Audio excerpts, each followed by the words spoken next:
Okay, so let's go over a little bit about wards and protections since that is a pretty common theme for us to deal with. So, what is a ward? A ward is an energetic barrier designed to protect. It can be around your home, an object, a person, etc. They can be temporary or permanent, but most are long term.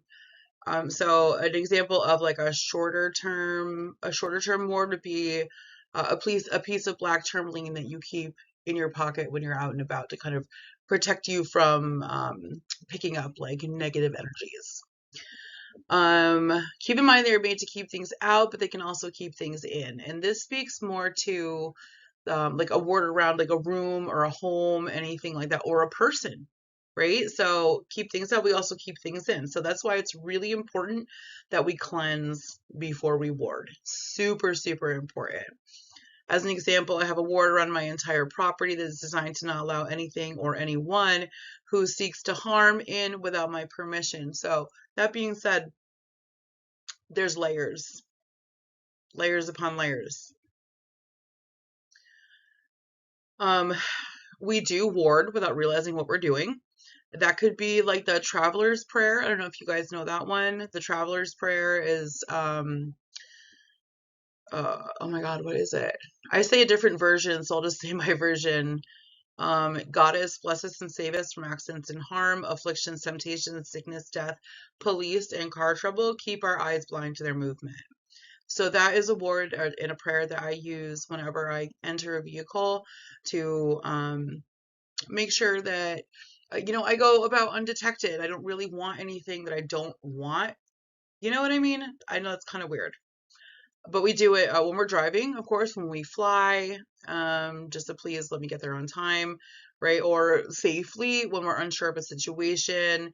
We do it to protect our children. And I know someone, Kenzie, actually, the mentee, and she prays over her children every single night or over her son every single night. So that's again a ward and to protect our loved ones. So you can see how these can take multiple forms and how we do these things without even realizing what we're doing. So many of us practice magic without understanding that we're practicing magic, which I think is just kind of a cool thing. So this, of course, is a journal entry. And I would like you to do this because this will help you understand how you're practicing magic without thinking about it, right? So it's very intuitive. So go ahead and do that. So how to create a ward, right? Step one, we cleanse. Cleansing can be, we can cleanse with smoke, we can cleanse with fire, we can cleanse with water, we can cleanse with earth, we can cleanse just with our energy. But I do recommend that you kind of get a feel for your home, right? We can practice in just one room. So you get a feel for it. Excuse me. Get a feel for the room. Is there a lot of anger or tension in your home or the room? That would indicate a hotter type of energy. So we would want to use water to cleanse because that cools the fire, right? So is it cold? Is there depression? Is there a lack of communication? Is there no flow? So we would want to use fire or smoke to cleanse with that so that we can counteract that type of energy and bring our homes back into balance. So again, the first step is to cleanse. You want to cleanse everything. You cleanse your space, you cleanse your tools, you cleanse yourself, you cleanse everything. If the room has not been cleansed in a minute, you want to do a physical deep cleaning, like get into the corners of the room. You want to um, like do the walls. If you can wash the walls down, you can use a magical wash if you want to. You can use chemicals to wash. It doesn't really matter as long as you are cleaning everything, right? Clean the room, wipe down all the windows, get all the cobwebs, get all of your corners. That's really important. Stuff does get caught in corners, which is the kind of the basis for feng shui, but that's a whole different ballgame, right?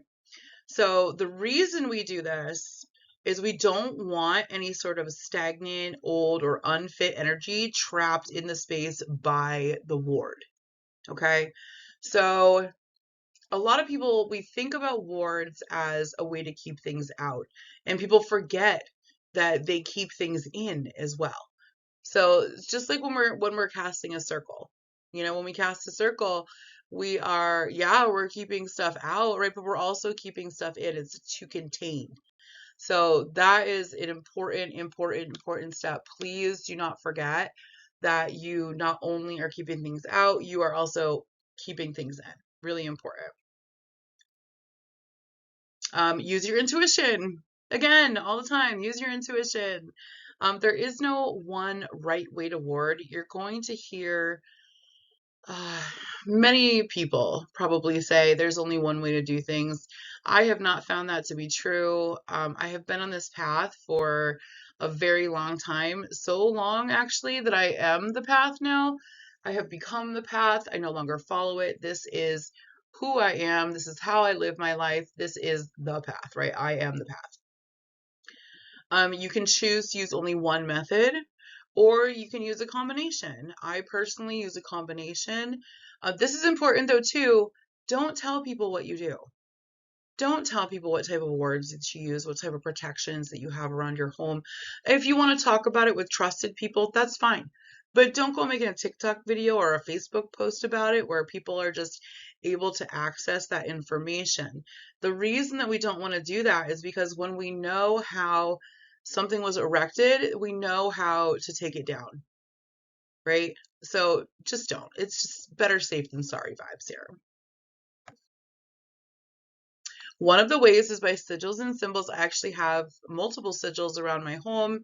Of course, I'm not going to show them to you, but it's a really great way to ward your home or your physical space or even your person. Like I have definitely been in that mood where I'm just like, I'm just going to draw a sigil over my heart right here and I'm good for the day, you know, in the morning when I'm feeling lazy. Many people are drawn to sigils and symbols. They are kind of a more mystical method of getting things done, of warding, of creating, of drawing energy to you or pushing energy away. And so I have found that many people are very drawn to using sigils. There are ways that we can create them, which we will go over in another class. So again, you can choose a pre-existing symbol or a sigil that aligns with your intent, or you can create your own. I will say if you are going to use a pre-existing symbol, you need to understand what it means. Please don't use bind runes unless you have created them yourself and you understand the nature of the magic of bind runes. You can use your finger, right? So use your power finger, which is the pointer finger of your dominant hand, right? That's your power finger. You can use your finger to draw whatever it is. And when you do this, you want to feel or see or sense energy coming out of your finger and creating this shape. Whatever the shape is, you really want to almost picture it in front of you or understand that you're thinking about this particular shape. You can use oil blends, essential oils. You can use coconut and olive oil are very protective and cleansing. Those are great to use. You can use incense smoke. So if you take an incense stick and do the sigil that way, again, you focus on your intention and draw the symbol or sigil on all the primary access points of your space.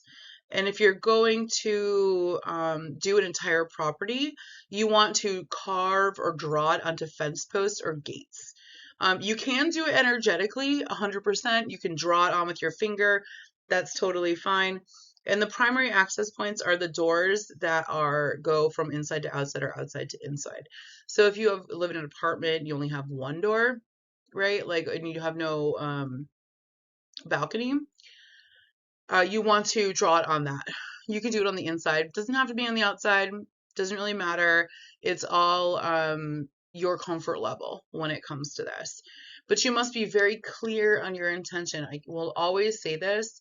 Be very clear about what you are doing. It is important. Like the ability to hold that focus is what gives our magic power. Okay? So you just laser focus on this thing while you're drawing it, and also the meaning of the sigil or symbol. Oh, so here we go. Okay, credit Sydney Eileen, a clear vision sigil. So this is something that was created by this person. I chose this because it's just kind of like a random internet search sigil, right? But you have to know what these things mean. So look at this and be like, what does this mean to me? And really break it down. You could even look up the different symbols that are used to create this and figure out, what it is that this means to you if you choose to use this. Using incense or smoke is another way to ward. You can use an incense or herb of your choosing, and you pass the item through the smoke while focusing strongly on your intention. This is also a method of consecration for our magical tools, but we'll get into that later. And this wards an item or a tool. So if you're using an incense or herb, you want to choose one that is cleansing and protective in nature. So that is something that you're going to need to look up. I will do another class presentation on herbs and their meanings. I am waiting for some more gear to get here, so just so it's a little bit easier for me to make these videos. So for a space, right, if you want to ward with incense or smoke, you want to choose a starting point according to your intuition. If you're unsure where to start, a door or near your altar, if you have one, is pretty standard. And for warding, what we want to do is, for people who are new, what I always recommend is to go clockwise. If you're very advanced upon your path, then you understand that this is, it doesn't really matter if you go clockwise or counterclockwise. There are some traditional crafts out there that are pretty strict about the directions in which way we can go and what creates what. And so if you feel drawn to practice that, please do. This is about you finding your way of getting things done. So what you're going to want to do is you want to waft the smoke, right? And you can use your hand. I use my hands. I usually use my right hand because that is how I give out, right? That's why we shake hands with each other. That's what we're giving out. So I use my right hand to waft the smoke. Sometimes I just swing my little cauldron thingy around, which is pretty cool too. I did put in here to move in a clockwise direction because this is designed for people who are new to this, okay?